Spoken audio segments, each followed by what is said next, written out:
ఆకాశవాణి మహిళా శ్రోతలకు ముందుగా అంతర్జాతీయ మహిళా దినోత్సవ శుభాకాంక్షలు తెలుపుతున్నది డాక్టర్ ఎన్ఆర్ స్వాతి సాయి. ముఖ్యంగా ఈ అంతర్జాతీయ మహిళా దినోత్సవ సందర్భంగా కొన్ని ఆరోగ్య సమస్యలను ప్రస్తావించదలుచుకున్నాను. సాధారణంగా ఆడవారు తన భర్త మరియు పిల్లల ఆరోగ్యం పట్ల చూపే శ్రద్ధ తమపై ఉంచుకోరు. ఇందువల్ల చాలా మంది మహిళల్లో తొలి దశలోనే గుర్తించవలసిన ఆరోగ్య సమస్యలు చాలా ఆలస్యం అవుతున్నాయి.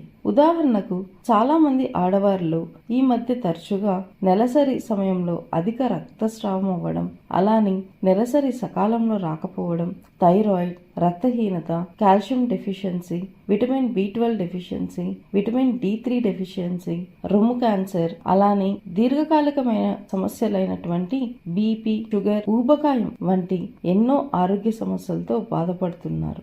నేను మహిళలందరినీ ఈ అంతర్జాతీయ మహిళా దినోత్సవం సందర్భంగా ఒకటే కోరుతున్నాను. దీర్ఘకాలికమైనటువంటి సమస్యలు అంటే బీపీ, షుగర్, థైరాయిడ్, నెలసరి సమస్యలు, ముఖ్యంగా ఊబకాయం వంటి సమస్యపై మీరు దృష్టి పెట్టవలసి ఉంటుంది. వీటికి రెగ్యులర్ గా పరీక్షలు చేయించుకుంటూ వైద్యుల సూచనలు పాటించవలసినదిగా కోరుతున్నాను. ఇంట్లో మహిళలు బాగున్నప్పుడే ఇంట్లో ఉన్న కుటుంబ సభ్యులందరూ బాగుంటారు. కాబట్టి మహిళలు ఈ దీర్ఘకాలికమైనటువంటి సమస్యలు బీపీ, షుగర్, నెలసరి సమస్యలు, thyroid, vitamin B12 deficiency, calcium deficiency ఇలాంటి మనకు రాకుండా ఉండాలి అంటే మనం పౌష్టికమైన ఆహారం తీసుకోవాల్సి ఉంటుంది. అలానే మన దినచర్యలో క్రమం తప్పకుండా ప్రతిరోజు అరగంట సమయం వ్యాయామం చేయవలసి ఉంటుంది.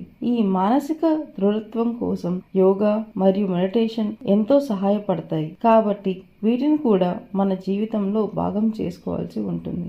అలానే రక్తహీనత రాకుండా మనకు ఆహారంలో ముఖ్యంగా పాల పదార్థాలు, కోడిగుడ్లు, డ్రై ఫ్రూట్స్ అంటే పిస్తా పప్పు ఇలాంటి ముఖ్యంగా ఐరన్ రిచ్ ఫుడ్ తీసుకోవడం వల్ల ఈ రక్తహీనతను మనము రాకుండా చేసుకోగలము. ఎప్పుడైతే ఐరన్ రిచ్ తీసుకుంటుంటామో దీనికి సహాయపడేటువంటి విటమిన్ C రిచ్ డైట్ కూడా తీసుకోవాల్సి ఉంటుంది. అంటే విటమిన్ C ఎందులో ఉంటుందంటే ముఖ్యంగా ఈ ఉసిరికాయలు గాని, లేదంటే లెమన్, లేదంటే ఈ ఆరెంజెస్ వంటి పుల్లటి పదార్థాలలో మనకు విటమిన్ C దొరుకుతుంది. కాబట్టి ఇలాంటి మనము పౌష్టికమైన ఆహారం తీసుకోవడం వల్ల కూడా మనం ఈ రక్తహీనతను రాకుండా చేసుకోగలం. కాబట్టి ఈ అంతర్జాతీయ మహిళా దినోత్సవం సందర్భంగా మహిళలందరూ కూడా ఈ ఆరోగ్య సమస్యల గురించి కొంచెం ఆలోచించి వైద్యుల సూచనలు పాటిస్తారని చెప్పి కోరుకుంటూ మరోసారి అందరికీ కూడాను అంతర్జాతీయ మహిళా దినోత్సవ శుభాకాంక్షలు తెలుపుకుంటూ సెలవు తీసుకుంటున్నాను.